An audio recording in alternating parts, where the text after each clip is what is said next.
Afternoon and good morning po sa inyong lahat. So ngayon po ay magluluto tayo ng susbarak. Ito po ang susbarak. Yan po. Yan po is kuba bulgur. Kuba bulgur po yan dito sa iba kubi bulgur. Yan ang gagamitin natin. Susbarak, snowball nuts, eggs, flour pampalapot, yung bulgur, ipa-fried natin. Yan. Gagamit rin po tayong yogurt. Bala na po tayo kung anong klaseng yogurt. Ito po kasi, malapit na to ma-expire. Kaya gamitin na natin. 3 po ang gagamitin ko. Yan. Ito naman po is rice. Ang rice po natin, igigisa natin sa macaroni. Yung macaroni pong ang number 3, ito po siya, oh. Round po ito, round. Kaso, pinag-crumple ko na po, 2 po yan. Ito po yon yung macaroni number 3, yung round po bagayan. Iwan ko po kung meron ito sa Pilipinas. Kung wala po, kahit po pansit na lang, or spaghetti, putol-putulin, pwede na rin po. So, ngayon po, samahan niyo na po ako dahil po magigisa muna tayo ng kanin. Ayan na po ang ating kaldero. Una po ay i-brown natin ito.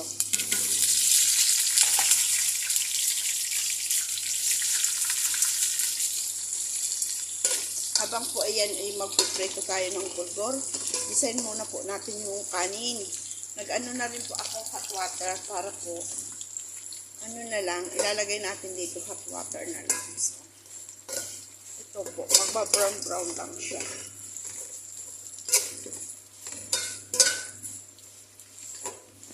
Pwede man po white rice lang. Kasi po dito gusto nila may ganito. Pag ganyan ang pagkain. Susbarak. Ito po ang fern nila.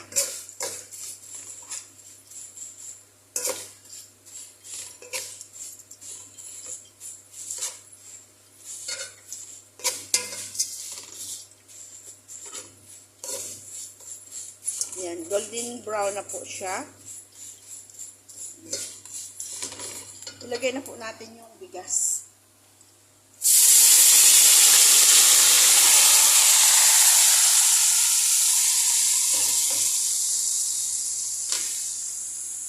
Tapos lagyan na natin ang tubig.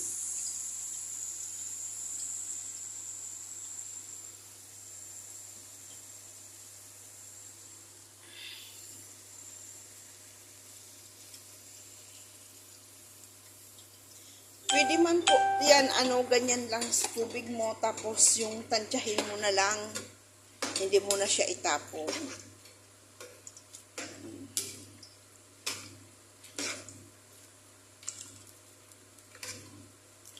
Tatansyahin mo na lang po. Dahil po dito, ang kanin ay matabang, nilalagyan po itong asin.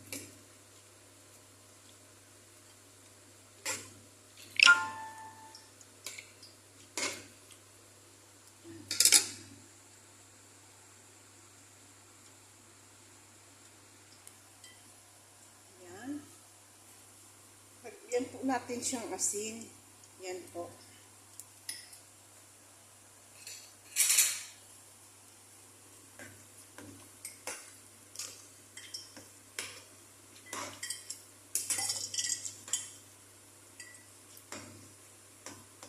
Pwede man po natin tanggalin yung tubig, i-drain. I-drain po natin yan.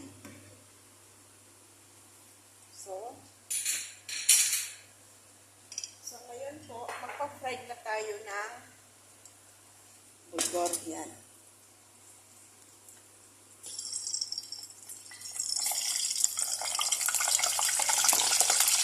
Nasikilalsikan. Ito ang ayaw ko nasikilalsikan kasi ito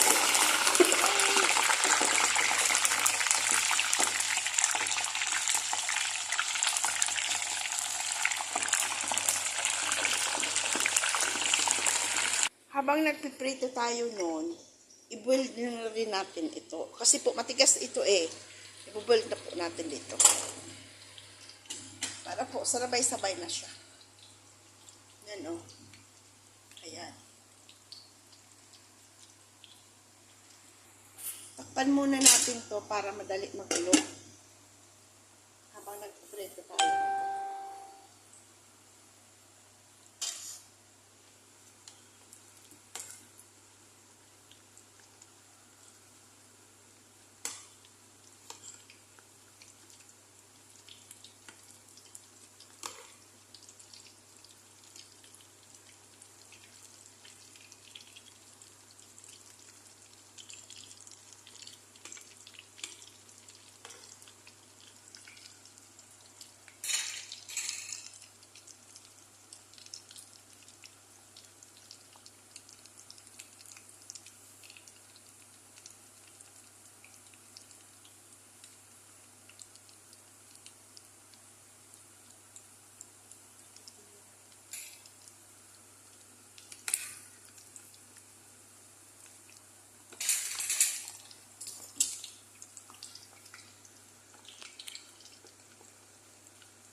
Fried po natin to.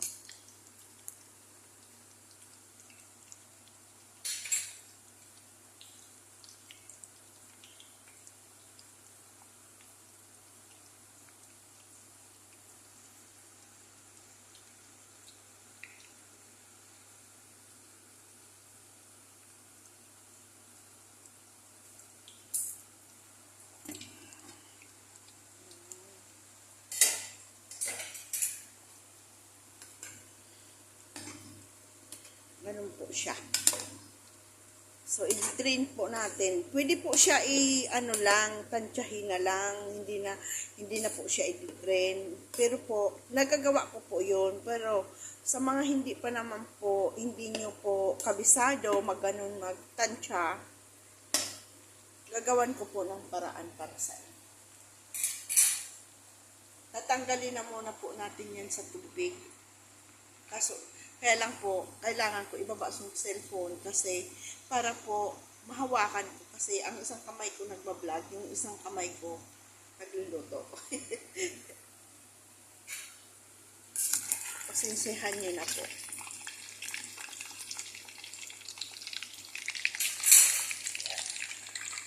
Ayan po, drainin ko. See? Lagay po natin dyan sa kaldero. Wait lang. O, ayan na po. Lalagay naman natin ulit yan sa, papainin na po natin yan, pero lalagyan natin ng aluminum foil. Tingnan yan, ganyan. Tapos tatakpan natin. Takpan na natin. Lagay na natin doon sa maliit na apoy. Ayun na po.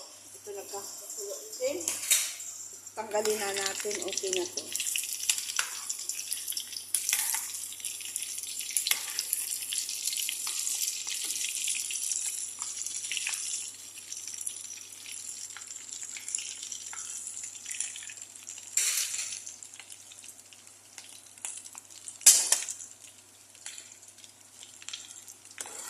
Dito sa plato.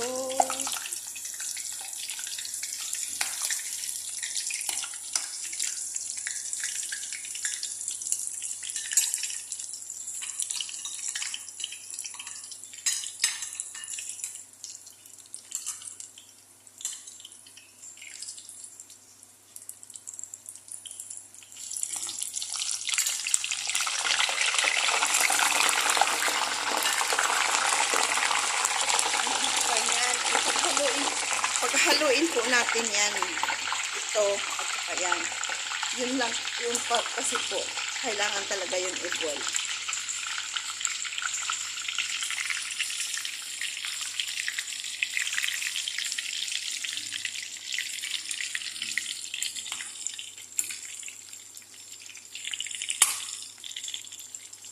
Sa ibang ano po, ang tawag nito kubi. Dito po, kuba.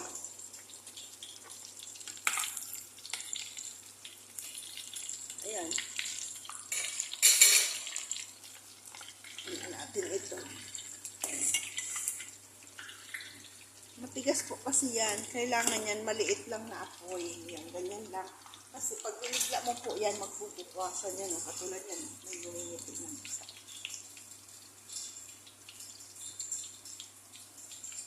So, ngayon po, imimix na natin yung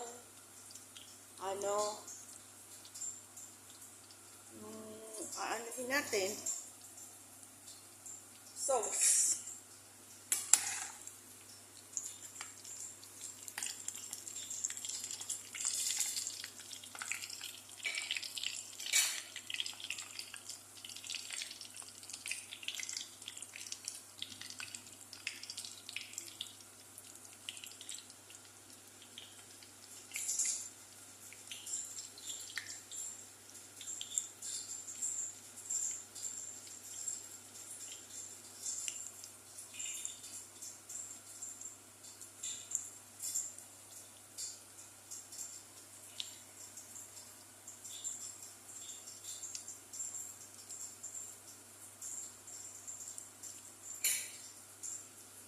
Ano po kasi wala tayong upload. Sorry, hindi na po ako basta nakakapag.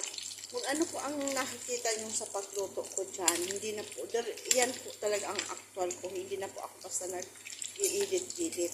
Pag wala pong tumawag, diretso na po yan. Hindi na po ako nag-i-edit.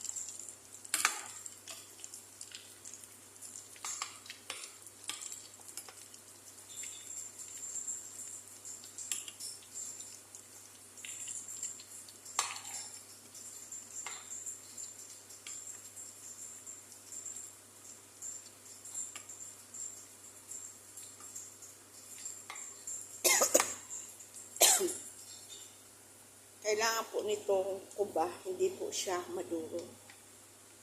Gawa ko lang po ito kung gusto po nyong makita, mapanood, at kung paano ko gawin. Nasa YouTube ko na rin po kung paano ko yan ginawa. Ako po ang gumawa niyan. Ang sangkap po niyan, bulgur, brown bulgur, ang spice for kuba, giniling na baka. Giniling pong baka ang nakapalaman nito sa loob. So, bulgur lang po ang spice niyan. Kuba spice, cumin, asin, pampalasa. Tapos po, ibababad mo muna ng konti. So, bulgur na pinong bulgur. Bababad mo muna ng konti lang. Tapos po, magayat ka ng ang sibuyas. Ang 1 kilo po niyan, 2 sibuyas na malaki. Tapos po, pag wala na po siyang tubig, nakadrain na po siya, igiling mo na po siya. 2 pieces ko po siya giniling. Yan. Tapos, pagka okay na po siya, timplahin mo na kung okay na yung yung timpla niya, yung lasa niya, yung amoy niya. Lagyan mo po siya ng mga 2 itlog para po siya mas kumapit. Kung gusto po nyo, mas malalong masarap kasi na may itlog. Kung ayaw po ninyo, di pwede naman po na wala. Pero po ako linalagyan. Tapos po, ang 1 kilo nito, bulgur, ang naipapalaman ko po, ay may pa po pala ito, may karne pa po yan. Kasama sa paggiling sa bulgur. 1 kilo pong bulgur, 1 kilong giniling na baka ang nakapalaman po niyan. 1 kilong bulgur na baka, 1 kilong bulgur din. Imimix mo na po yun, mo na siya, igigiling. Tapos po, mo siya, ititimpla mo na siya. Cumin, wag mo po siyang lagyan paminta. Cumin, asin, paminta. Tapos po, 2 itlog, kung gusto nyo. Optional lang po yung itlog kung gusto po nyong lagyan ng itlog para po mas masarap. Tapos nilagyan ko po siya ng pulpalasa. Yun, minix-mix ko na po siya. Tapos yung palamang na din po is ang 1 kilong giniling na baka, 2 sibuyas din na malaki. Tapos po ang paminta, natural spice, asin, yun lang po ang ilalagay. Pwede mo po siya lagyan ng nuts. Ito, tulad po nito, pwede mo siya lagyan. I-mix po doon. At yun nga, yung sibuyas, wala po siyang bawang. Yun po ang ipapalaman natin sa karne. Ay sa bulgur. So, i-brown na po natin ito. Habang nagprito lang naman tayo dyan, ilagay na natin. Kaya po ginanyan ko siya para po hindi na siya magkalat, di ba?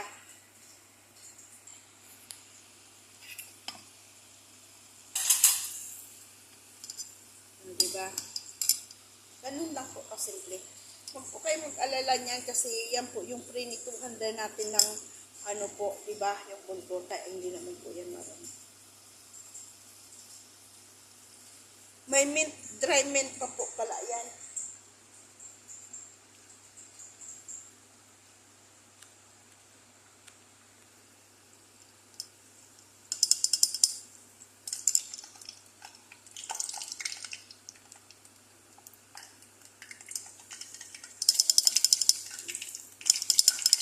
Para po, di ba, kaysa ano pa tayo, may oil naman tayong mainit. Di siyempre, ilagay na natin ito. I-golden brown lang natin yan. Yan. Kapalamputin natin. O, di ba? Okay na po yan.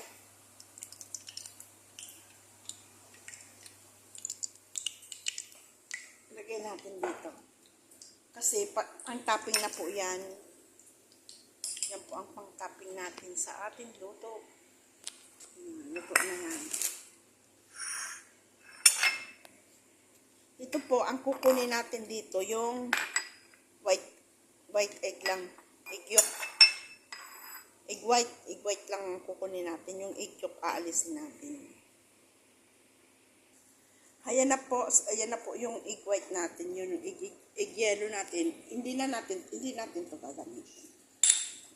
So ngayon magpipit tayo ng 1 butil na bawang para igisa-gisa at ilalagay natin to para dagdag na rin po pampalasa, di ba?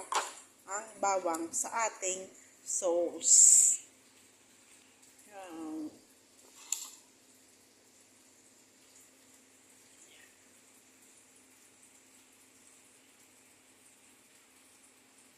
Ayan na po yung bawang dinikdik ko na. Ito naman pong yogurt ang bubuksan natin. Tandaan nyo, ang gagamitin natin na pansit is yung round. Ayan. Kung wala po, pwede po yung spaghetti, putol-putulin po nyo. I-golden brown lang po. Pwede na po yun. Lalagay natin dito para mikus-mikus muna. So, ayan na po. Maglalagay po tayo ng 2 spoon na harina para lang man po mag-sticky. Ilagay po natin dito sa tubig. Sa linagyan ko na, inalisan ko na lang po ng yogurt. Bala na rin po kayo. Huwag naman po yung masyadong malapot. Yung okay lang po siya. Para hindi tayo mahirapan, i-mix natin dito. Ito na po yung yogurt. Mikos-mikos po natin.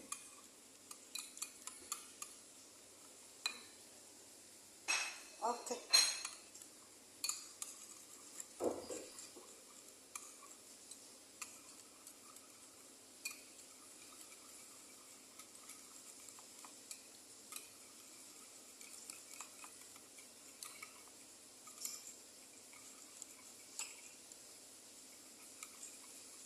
Yan. At saka po ang purpose nito para ho hindi magbuo-buo. Yan. Pwede na natin dito ilagay ang itlog, white egg.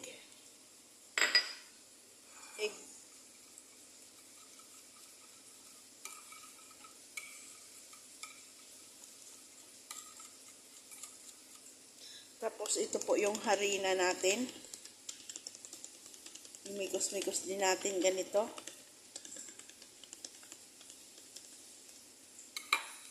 Bigay na rin natin dyan.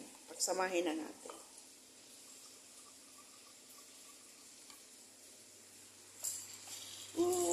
Hangkit ng masunog natin. Wala na pati tayo itong iba. Sabi ko ano na eh. Pero okay na yan. Hindi pa naman, kasi may oil yan, di ba? Yung tutubigan na lang natin siya para magkulo. Malapit na. Ayan, tubigan natin siya para hindi siya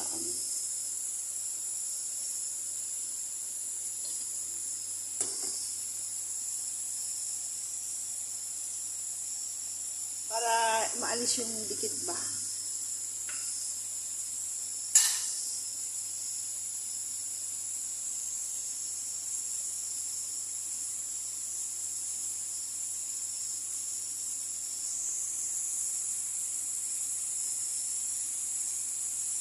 Ano ko ng gulay ko, ininit ko.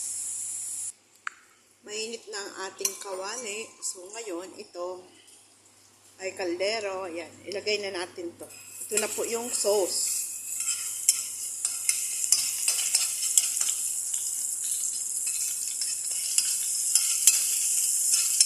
Masarap po ito.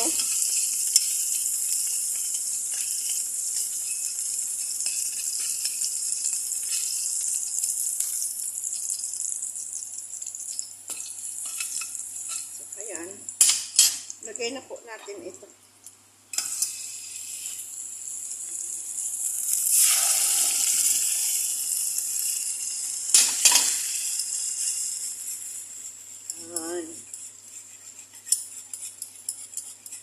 So, kaso kulang ang tubig natin, di ba? Dadagdagan po natin yan.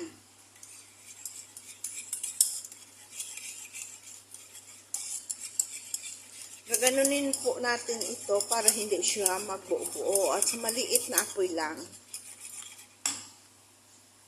Dahil po ito may ano pa, lagay natin dyan ito. At bukas ulit natin dito. Ganun ang Pilipina eh.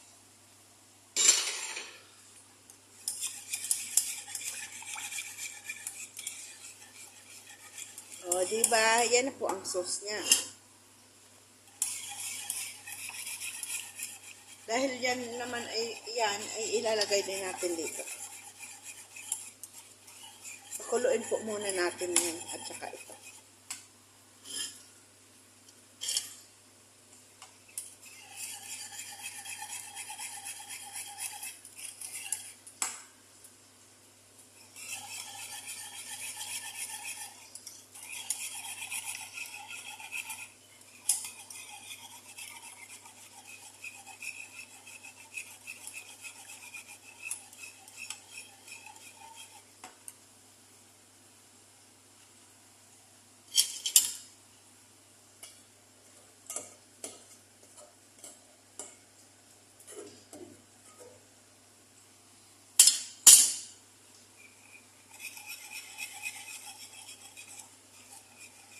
Kulang po ata itong sabaw na to. Okay na ito. Sa dalawang. Kasi ilalagay din natin yun eh.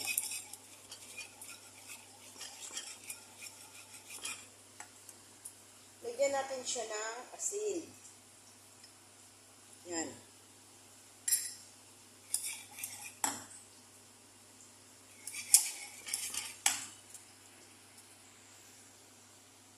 Lagyan natin din siya ng bitsin para pampalas.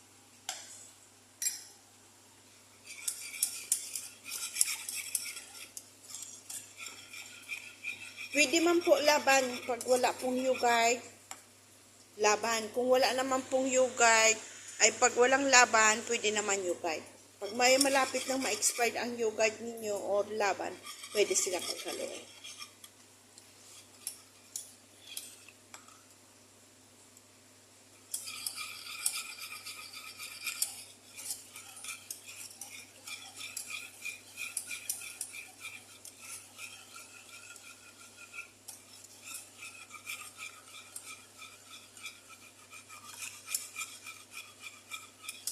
Kasi po, pag linagay na natin yan, hindi natin pwedeng halo-haloin. Kasi, madudurog siya, maglalabasan yung kinain. Tapos, yung kuba natin, ilalagay na lang natin mamaya pag isi-serve na. Kasi mag-u-open siya. Pwede naman siyang i-ano na hindi siya mag-open. I-direct siya. Pwede man.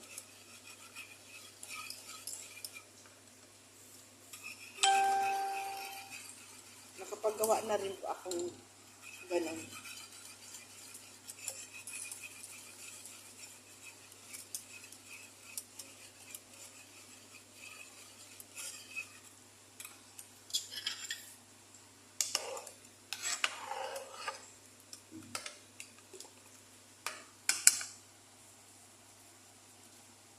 Walang po siyang asin.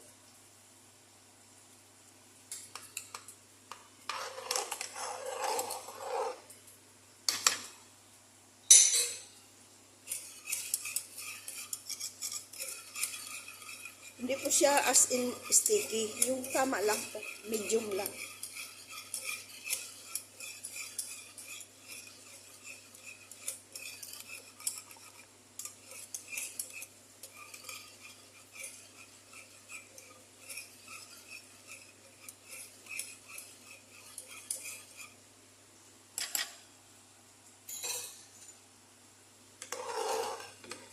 Parang sabaw lang po, baka sticky. Ganun lang po siya. Oh. Tamang-tama lang po. Sakto lang po yung nilagay kong harina. 2 spoon. Depende na po yan sa inyo kung ano po ang gusto niyo. Kung mas malapot dito o hindi. At tingnan nyo po, hindi siya nag-uo kasi po hindi natin tinigilan halo.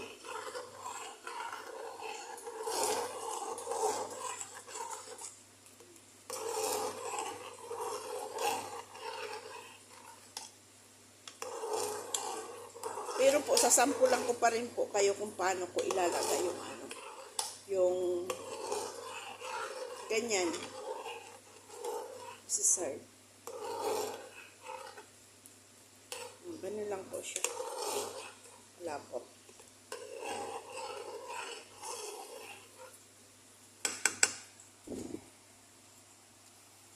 Tignan natin ito.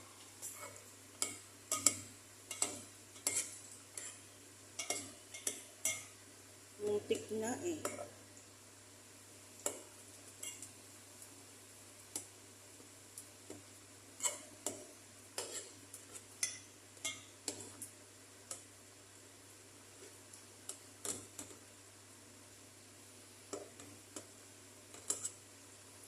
Nagdikit lang siya, hindi naman siya ano.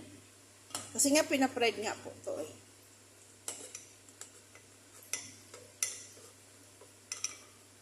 Nakagawa na po ako nitong sauce barak. Nandyan rin po sa YouTube ko kung gusto nyo makita. Ano lang po to, ang harina, all-purpose flour, asin, gawin mong dough. Tapos yung karning baka, igisa. Tapos, ang paminta, ang palasa, yun po ang ilalagay. Pero po, kung may hurmahan kayo, kasi po dito ako may hurmahan. Bumili si babaeng hurmahan. Mahal po kasi to eh. Kaya, nagagawa na lang po ako.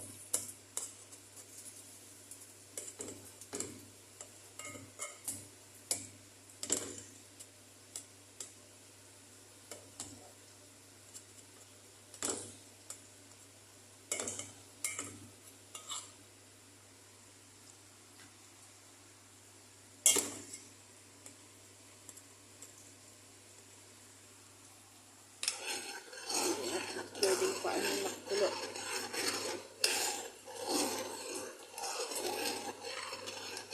Okay na yung kanin natin. Sinagin po yung kanin natin. Ito na. Lagay na natin, ihalo na natin.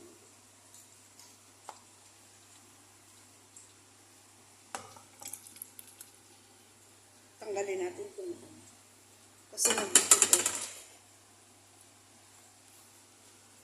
Ganun lang po siya. Hindi na po siya pwedeng haluin ng haluin. kasi po, mag-aano siya, dikit-dikit, ay magbukas. Pag hinalo mo siyang hinalo, magbubukas po siya.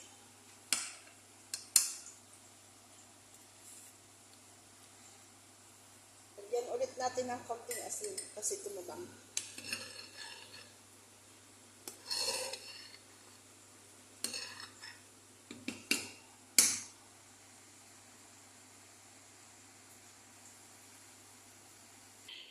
So, hayan po, kung konting olive oil po yan.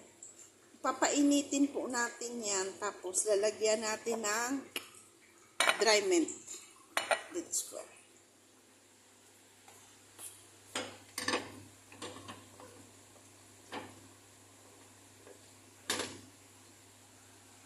Yan ang ano natin, done. Ang kanin natin, done.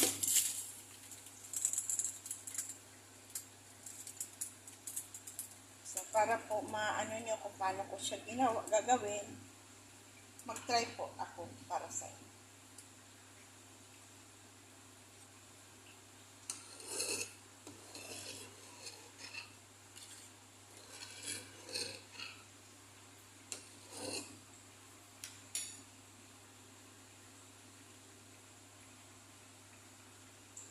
Initin natin yung olive oil.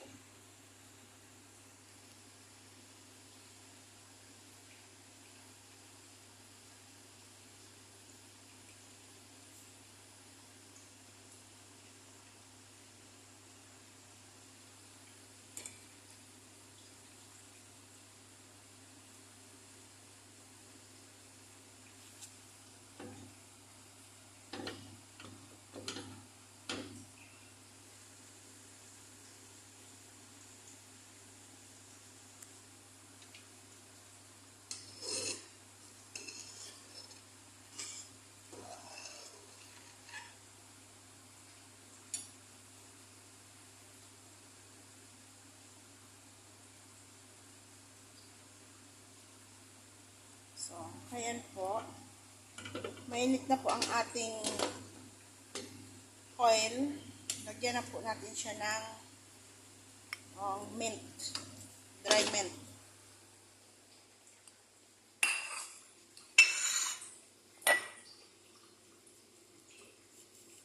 Yan. Maluluto na po yan dyan. See?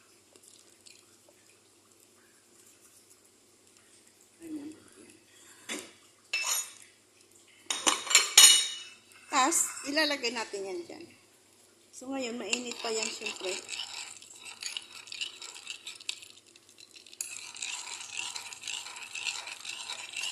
Paano-anuhin muna natin.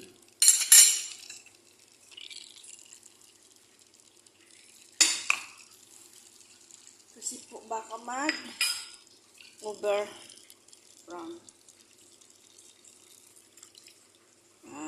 Ayan na.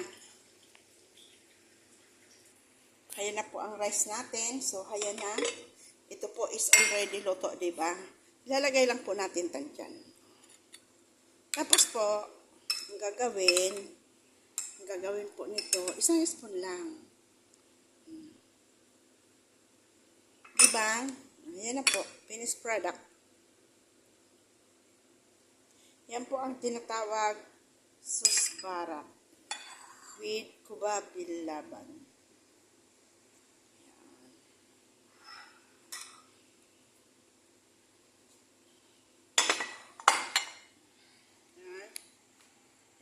Sa ngayon po ako ay magpapaalam na sana po may natutunan kayo sa akin sa araw na ito. Maraming salamat po. Kung gusto po nyo mapanood, tapusin po nyo ang ating videos para masundan nyo kung paano ako nagluto. Maraming salamat po sa walang sawang suporta ninyo sa akin. At pakiiwan po ng bakas para po marespakan ko rin po kayo. God bless you po. Iantikman po natin ito. Susbarak po ito.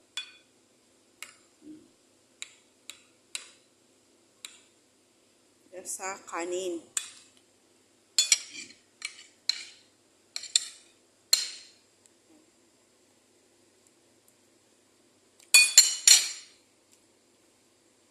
Sarap po. God bless. bless you. Bye-bye.